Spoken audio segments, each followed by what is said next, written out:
If God is really a loving God, then why are there so many starving people in the world?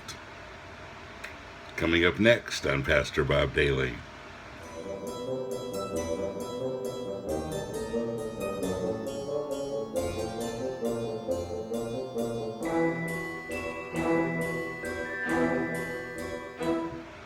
This is a great question, and I appreciate you asking it. If God is a loving God, then why is there so much misery, abuse, starvation in the world? Why do those things happen if God really is a loving God and if He's really there? And, I think a better question really would be, if we were really loving people, why would we allow those things to happen? It's a better question. When God placed us here in this earth, He said, be fruitful and multiply. And with that multiplication, He gave us some guidelines on how to treat each other. And He said we really are our brother's keeper. We really do have to pay attention to those around us. Jesus reinforced it when He said, if you really love me, then you'll take care of these around you. You'll feed them, you'll clothe them, you'll give them shelter. You'll make sure that everybody's okay.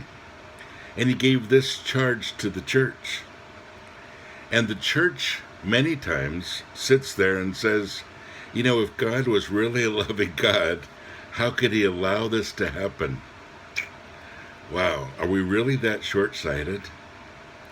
If we were really loving people, a real loving church, how could we allow this to happen? There are people around the world that are in crisis, and I mean real crisis. Refugees that are trying to flee for their lives, people that are really starving. The water problem internationally is getting a lot better, by the way, but still a ways to go for clean water.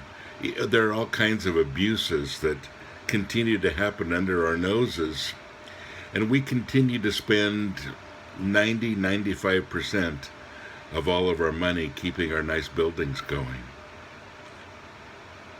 Folks, I think, and this is my opinion, and I realize it's harsh, but I think if we really understood the crisis around us, the crisis in our own backyard, our own homeless people, our people that are dying every day from the cold, things that are happening around us that we have to be involved with. As long as we continue to turn a blind eye to all of that, we're guilty.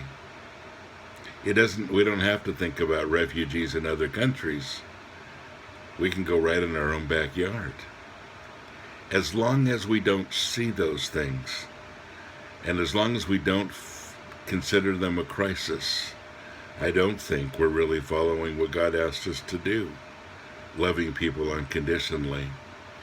And as long as we can justify spending all of our money on our buildings and on our nice staff and on some of the stuff that we do, instead of treating people around us that are in crisis like it's a crisis, then I think our perspective is really, really off.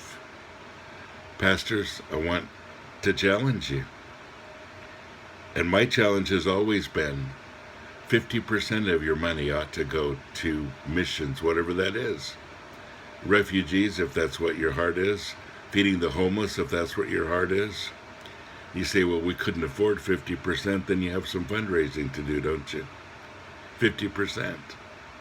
I think I would love to see churches, and people keep telling me, Pastor Bob, that's a pipe dream, but it's still my dream.